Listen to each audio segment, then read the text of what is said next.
Singkatnya, apakah semua orang puasa pasti bertakwa?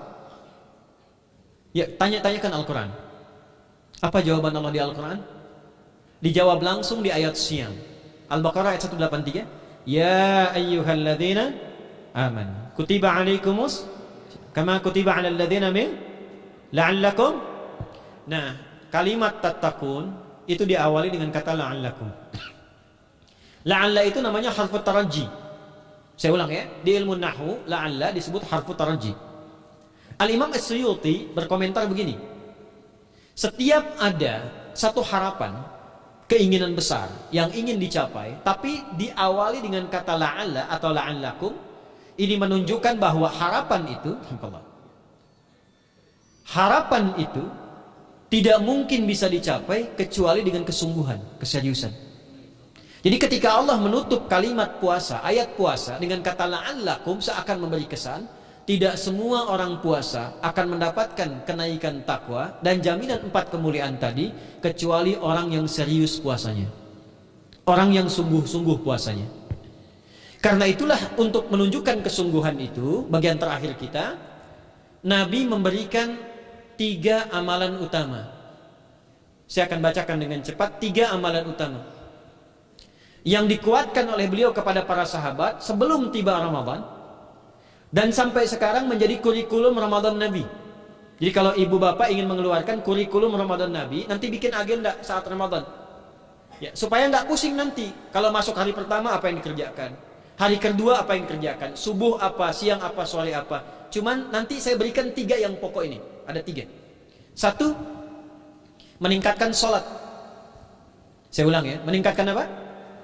Sholat. Kalau meningkat secara singkatnya berarti bertambah dari yang sekedar fardu, tambah dengan apa? Sunnah. Maka dari sekarang keluarkan semua jenis sholat-sholat sunnah.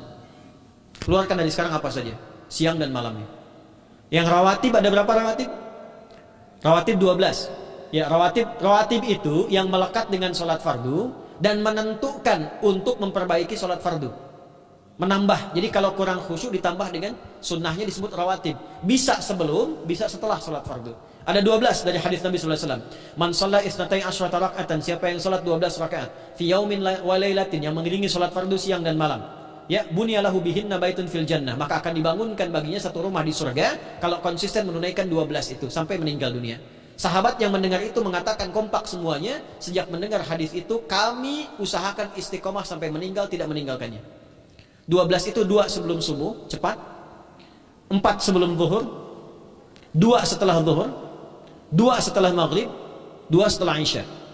2 rakaat sebelum subuh, 4 rakaat sebelum zuhur. Kalau nggak bisa 4 rakaat karena terbatas waktunya, boleh 2 rakaat khusus untuk sebelum zuhur.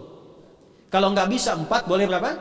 2. Dalilnya hadis Ibnu Umar radhiyallahu taala anhuma. Kata beliau, hafidtu asyra rakaatin, saya hafal 10 rakaat dari Nabi sallallahu alaihi wasallam salat sunnah. Maka menyebutkan sebelum zuhur 2 rakaat.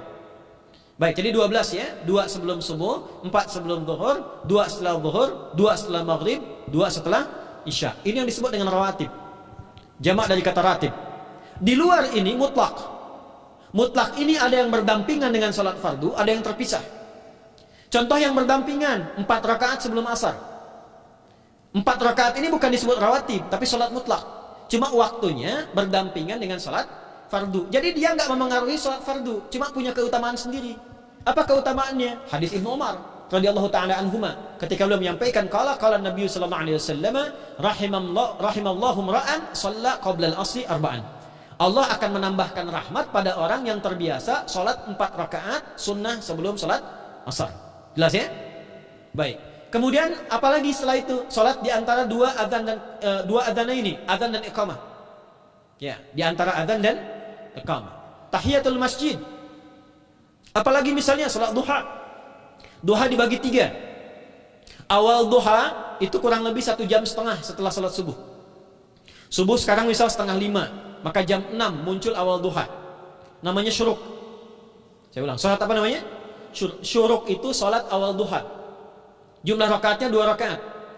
Man shallal ghadata fil jama'ati thumma yaqudu yadhkurullah subhanahu wa ta'ala fa yusalli rak'ataini fakana alaihi ka'ajri umratin wa hajjin, ya ka'ajri ummatin wa hajjin tamatan. Siapa yang salat subuh 2 rakaat dengan berjamaah, Ya, dan umumnya kalau berjamaah bisa ke masjid di masjid. Kalau tak mampu ke masjid, tunaikan di rumahnya. Setelah itu tidak beranjak dulu. Dia duduk untuk berzikir kepada Allah. Zikir itu bisa baca Quran. Quran surah 15 ayat 9 itu Quran disebut dengan zikir. Quran surah 54 ayat 17, 22, 32, 40 itu Quran disebut dengan zikir. Bisa baca Quran, bisa berdoa. Doa disebut dengan zikir. Quran surah ke-7 ayat 205. Ya. Bisa dengan apa lagi? Bertafakur, ya, mengaji, ta'lim, itu disebut dengan zikir. Ali Imran ayat 190 191. Alladzina yadhkuruna Allaha qiyaman wa qu'udan wa 'ala junubihim wa yatafakkaruna fi khalqis samawati wal ard. Ya, disebut dengan zikir. Bisa bertasbih. Zikir pagi petang, kalimat-kalimat thayyibah, ada itu di Quran surah keempat ayat 103. Jadi habis salat subuh zikir dulu. Doa dulu, zikir dulu, belajar dulu, tafsir dulu. Setelah itu muncul syuruk.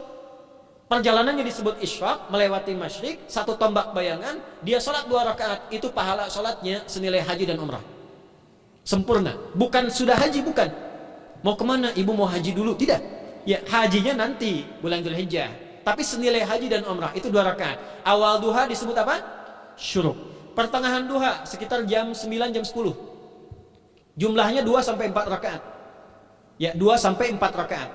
Apa fungsinya? 1, mengganti seluruh zikir yang ada dalam tubuh kita. Mata berzikir, telinga berzikir, lisan berzikir, bisa diganti dengan 2 rakaat duha. Itu waktunya pertengahan duha. Kurang lebih dari jam 8, 9, 10 lah, kurang lebih 3 jam itu, ya. Yang kedua, bisa menghambat atau menghentikan, menahan satu musibah umum. Misal ada kebanjiran nih atau macet nih.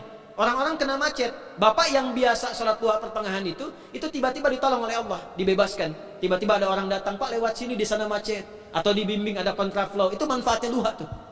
Yang pertengahan. Yang terakhir adalah akhir duha. Sekitar jam 10 sampai jam 11 menjelang ke zuhur. Ya, akhir duha itu jumlahnya dari 2 bisa 4 sampai 8 rakaat. Di antara manfaatnya bisa mempermudah datangnya rezeki dengan izin Allah Subhanahu wa taala ketika ikhtiar. Itu duha. Nanti ke malamnya silahkan tahajud, tingkatkan tarawihnya sampai ditutup dengan witir. Itu sholat. 2 yang terakhir saya cepat. 2 yang terakhir adalah banyak berinteraksi dengan Al-Quran. Ada 3 caranya.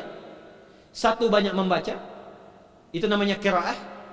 Silahkan Bapak Ibu siapkan dari sekarang. Targetnya khatam misalnya 1 kali. Berapa juz? 30 juz. Kalau mau gampang bagi 30. Berarti 1 hari berapa? 1 juz. Paling gampang lagi supaya nggak capek ngajinya, supaya nggak capek. Bagi 1 juz 5 waktu sholat. Contoh, juz pertama itu Al-Baqarah plus Al-Fatihah. Al-Fatihah saya nggak hitung lah karena sudah hafal ya. Al-Baqarah itu 141 ayat, juz pertama. Bagi 5, 28. Jadi setiap ketemu waktu sholat, bagi 2 lagi. 28 bagi 2 berapa? 14. Sebelum sholat baca 14 ayat, setelah sholat baca 14 ayat. Itu 14 ayat itu paling-paling nggak nyampe 5 menit Bu, Pak.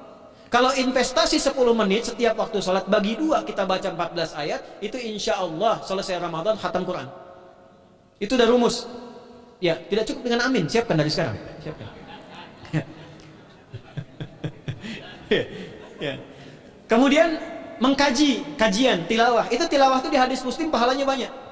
Ya, majtama'a qaumun fi baitin min buyutillahi. Ya, kita ngajinya Quran hadis ya, biar apa lebih kuat dalilnya.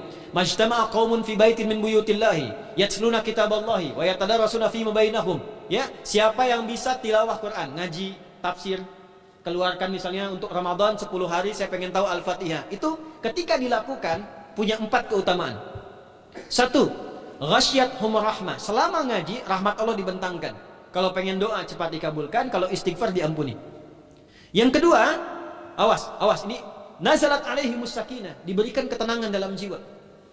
Bapak Ibu pengen di rumah tangga nyari sakinah, isi dengan Quran di rumah. Amalan terakhir infak. Ya, hadisnya dari Ibnu Abbas, Ibnu Abbas radhiyallahu taala anhuma, qala, ya, beliau mengatakan kana Nabi sallallahu alaihi wasallam ajwadan nas wa ajwadu ma yakunu fi Ramadan. Adalah Nabi sallallahu alaihi wasallam itu orang yang sangat luar biasa dermawan dan lembut. Dan bertambah dermawan lagi ketika tiba Ramadan.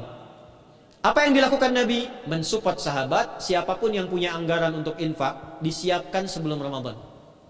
Jangan berpikir banyak Bu. Yang penting ada anggaran. 30.000 nggak ada masalah. Setiap hari 1.000, tidak harus uang.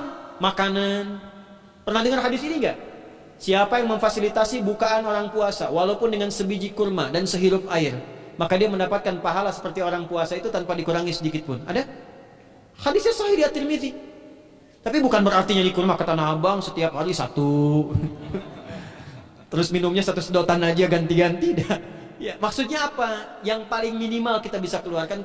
Itu pahalanya 700 kali lipat dikali 10. Paling standar. 700 kali itu standar biasa di hari ini. Dalilnya Al-Baqarah ayat 261 yang dibacakan Adinda tadi kita itu. Ramadan kali 10 lagi. Maka dari itu disiapkan dari sekarang untuk infak. Kalau kami di desa itu, ibu saya selalu kalau Ramadan itu RT-nya setiap rumah. Ini untuk bukaan hari ini rumah A, rumah B, rumah C. Bukaan besok rumah A, rumah B, rumah C. Boleh tuh di PWM Pak dipraktikkan. Ya, misalnya anggota perserikatan siapa dikasih kesempatan. Mungkin nanti yang lain kurmanya, yang ini misalnya jeruknya, yang ini ininya. Setiap ada bukaan ya kirim ke yatimnya, ya, kemudian ke pondok-pondok asuhan Muhammadiyah yang tadi disebutkan sekian ribu itu, cari pahala. Yang terakhir saya ingin sampaikan doa penting. Tolong hafalkan doa ini. Dan ini doa yang diajarkan Nabi menjelang Ramadan. Supaya mendapatkan kesehatan, kekuatan, keselamatan untuk beribadah saat Ramadan. Hadisnya di At-Tirmidzi nomor hadis 3254. Qala, langsung saja qala Nabi sallallahu alaihi wasallam. Allahumma ahillahu alaina bil yumni wal iman wassalamati wal islam rabbi wa rabbuka Allah. Nah, itu tolong nanti dihafalkan, tadi sudah direkam, dibimbing. Nanti ketika ditetapkan masuk awal Ramadan, bacakan itu.